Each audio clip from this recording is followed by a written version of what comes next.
नमस्कार दोस्तों। तो यह जो शब्दार्थ है यह उत्तर रामचरितम से संबंधित है। जैसा कि हमारे सब्जेक्ट में चलता है, उत्तर रामचरितम का तृतीय अंक उससे संबंधित है। और चलिए यहाँ पे शब्दार्थों को शुरू करने से पहले उत्तर रामचरितम के बारे में थोड़ा सा जान लेते हैं। उत्तर रामचरितम के लेखक कौन है? तो भवभूति। यह भवभूति द्वारा रचित नाटक है।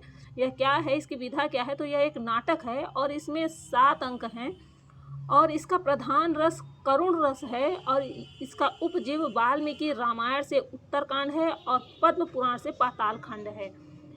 और इसके जो प्रथम अंक है, जिस प्रथम अंक है उसमें चित्र विधि की योजना की गई है और तृतीय अंक को छायांक कहा जाता है। और इसका जो 7वां अंक है, 7वां अंक है, वह गर्भ नाटक कहा गया है।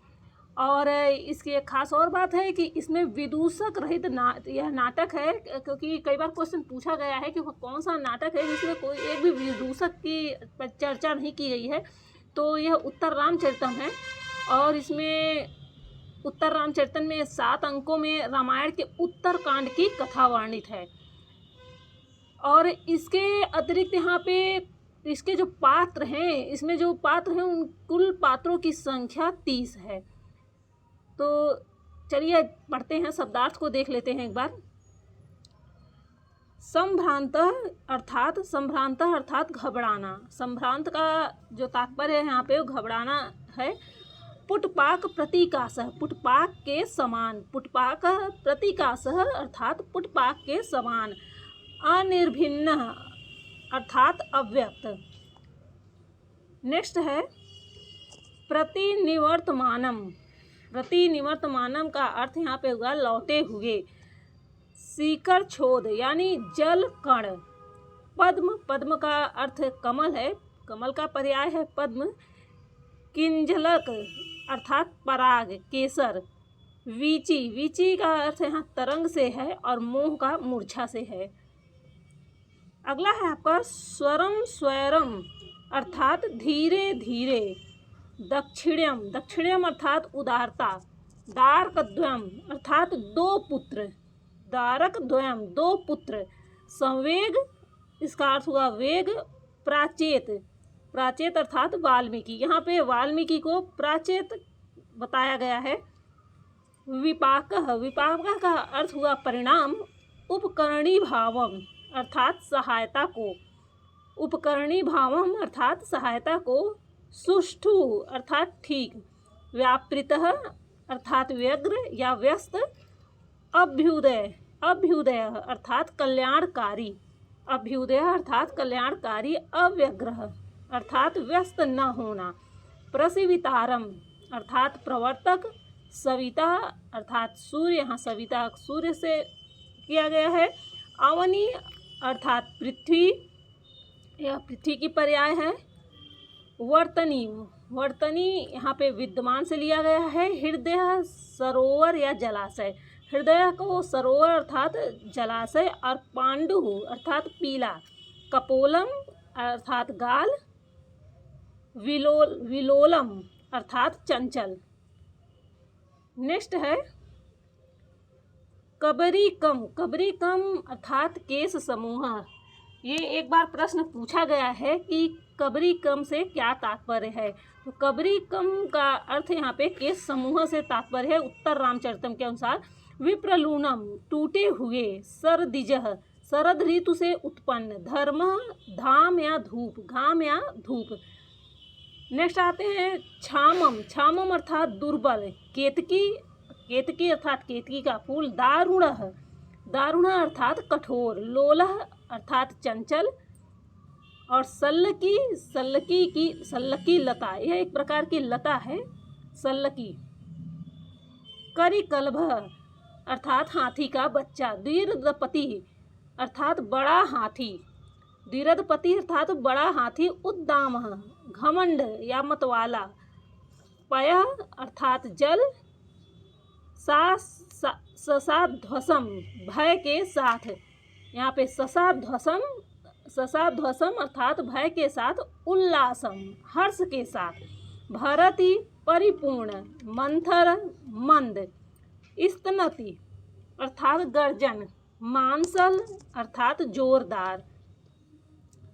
भारती भारती वाणी भारती सरस्वती की पर्यायवाची है। निर्घोष ध्वनि। स्तनियुत्नुः मेघ। अपरिस्फुटः अर्थात अस्पष्ट। अपरिस्फुटः अर्थात अस्पष्ट। निक्वाणम अर्थात शब्द या ध्वनि। व्याहतम व्याहृतम अर्थात कहना। भड़ति अर्थात बोलना। दृष्टया सौभाग्य से। ध्रुवः वृक्ष। गिरि गिरि अर्थात पर्वत पर्वत। कंदरम कंदरम मतलब गुफा।